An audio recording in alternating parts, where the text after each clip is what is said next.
السلام علیکم اسٹوڈینٹس، آج ہم پڑھیں گے سیکنڈ ایئر کی لیسن نمبر 2 کی translation using the scientific method. All of us have benefited greatly from the use of scientific method in solving problems such as those dealing with the maintenance of health, the production and preservation of foods, the construction of our homes, and the improvement in communication and transportation۔ ہم سبھی بحالی صحت یعنی صحت کی بحالی، غذاؤں کی پیداوار اور انہیں محفوظ کرنے کے عمل، اپنے گھروں کی تعمیر، مواصلات اور نقل و حمل میں بہتری سے متعلق مسائل حل کرنے میں سائنسی طریقہ کار کے استعمال سے بہت زیادہ مستفید ہوئے ہیں۔ Not only have our way of living changed, but people themselves have also been changed۔ نہ صرف ہمارے رہن سہن کے طریقہ کار بدلے ہیں بلکہ خود لوگ بھی بدل گئے ہیں۔ Today we are better able to explain happening which used to be considered strange and mysterious۔ آج ہم ان واقعات کی زیادہ بہتر وضاحت کر سکتے ہیں جنہیں عجیب اور پر اسرار سمجھا جاتا ہے۔ Although اگرچہ there is still needs for improvement, we are now generally less fearful than our fathers and grandfathers were۔ اگرچہ ابھی بھی بہتری کی ضرورت ہے مگر عموماً اب ہم اپنے آباء و اجداد کی نسبت کم خوفزدہ ہیں۔ We are also more critical in our thinking than our ancestors۔ ہم اپنے اسلاف کی نسبت، اپنے آباء و اجداد کی نسبت اپنی سوچ میں زیادہ باریک بین ہیں۔ This lesson should help you understand how the use of scientific method has improved living condition and changed people۔ یہ سبق آپ کو یہ سمجھنے میں مدد دے گا کہ کس طرح سائنسی طریقہ کار کے استعمال نے رہن سہن کی حالتوں کو بہتر بنایا اور لوگوں کو بدل ڈالا ہے۔ It should also help you understand how you can make better use of scientific method in your everyday living۔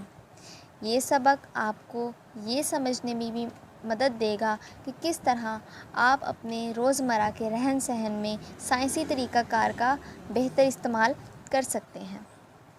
تو پہلا طریقہ کار ہے بیٹر کنٹرول آف ڈیزیز، بیماری کی بہتر روک تھام۔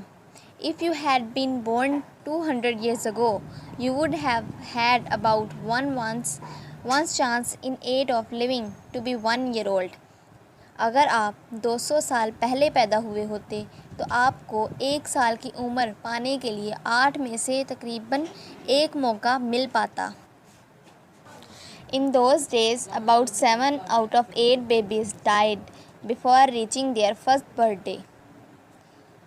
بالالفاظ دیگر ان دنوں 8 میں سے تقریباً 7 بچے اپنی پہلی سالگرہ تک پہنچنے سے پہلے ہی مر جاتے، یعنی ان 8 بچوں میں سے کوئی تقریباً 7 بچے اپنی پہلی سالگرہ تک پہنچنے سے پہلے ہی مر جاتے۔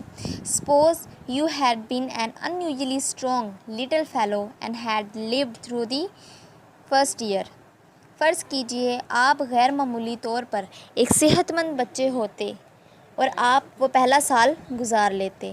Very likely, before you were 6 years old, you would have had smallpox, and by the time you reached the age of 12, you would undoubtedly have had measles, whooping cough, scarlet fever, and diphtheria۔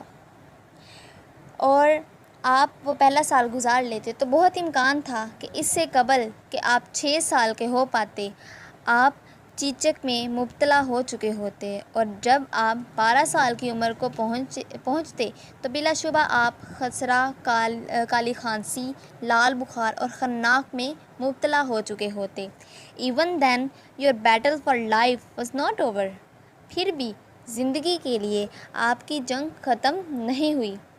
Yellow fever, malaria, typhus, cholera, typhoid fever and even influenza once started separate through a community۔ بخار، malaria, ٹائفس، ہیضہ، معیاری بخار اور یہاں تک کہ زکام جیسی بیماریاں ایک دفعہ شروع ہوتی تو پورے سماج میں، پورے معاشرے میں پھیل جاتی۔ Life was most uncertain. زندگی انتہائی غیر یقینی تھی.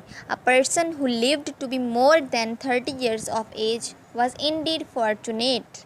کوئی شخص جو 30 سال کی عمر سے زیادہ زندہ رہ پاتا واقعی خوش نصیب ہوتا تھا۔ It is unbelievable that such conditions could have existed so short a time ago. یہ بات ناقابل یقین ہے کہ کچھ عرصہ پہلے ایسے حالات پائے جاتے تھے۔ Today, babies are born in hospitals where there is little likelihood of their getting a disease.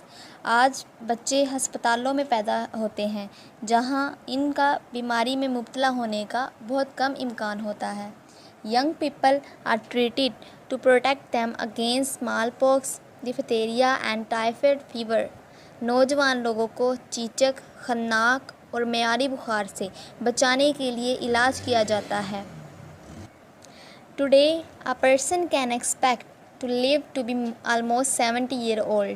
آج ایک شخص تقریباً 70 سال زندہ رہنے کی توقع کر سکتا ہے۔ In other words, more than 30 years have been added to the expected length of man's life. دوسرے لفظوں میں انسان کی زندگی کی متوقع عمر میں 30 سال سے زائد کا اضافہ ہو چکا ہے۔ These changes have been made possible by use of the scientific method to solve such problems as the cause of disease and its prevention. بیماری کے اسباب اور اس سے بچاؤ جیسے مسائل کو سائنسی طریقہ کار کے استعمال سے حل کرنے سے ہی یہ تبدیلیاں ممکن ہو پائی ہیں۔